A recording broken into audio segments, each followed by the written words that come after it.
Oh yeah! Harry's gonna show you how to bust through the wall. Harry's gonna show you how to get outside the lobby. Harry's gonna show you how to fall to your death.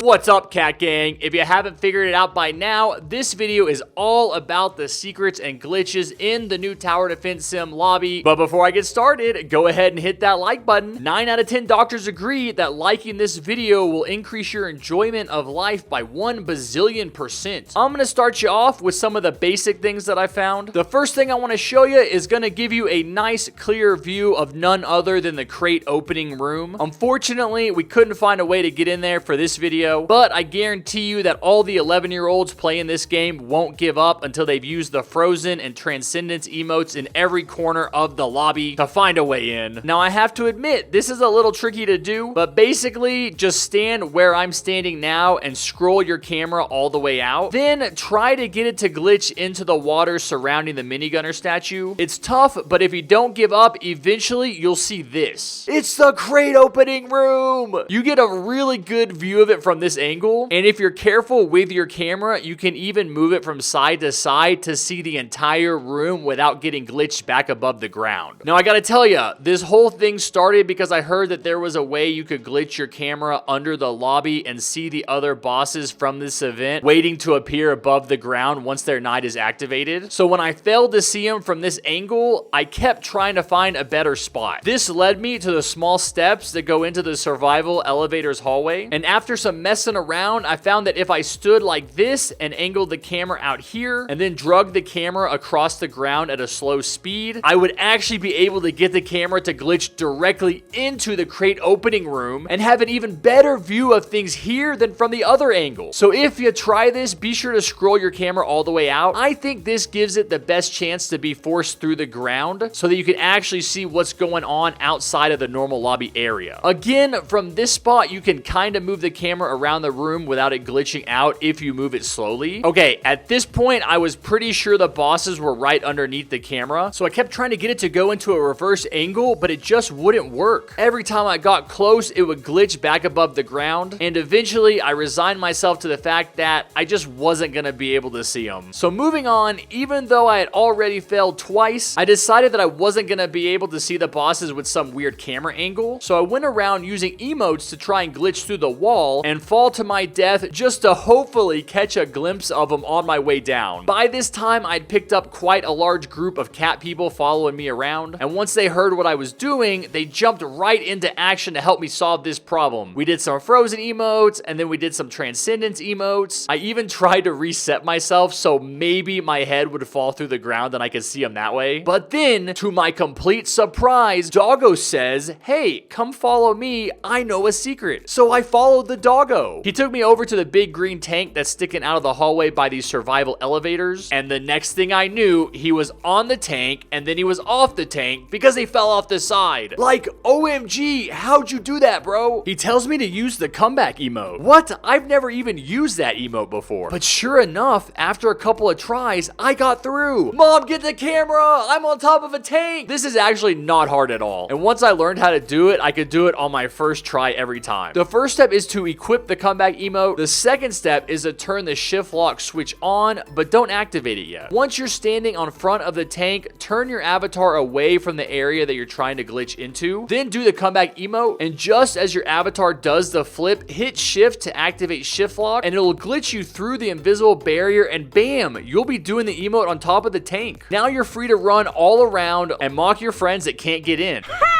And then, hold on, I'm gonna cry.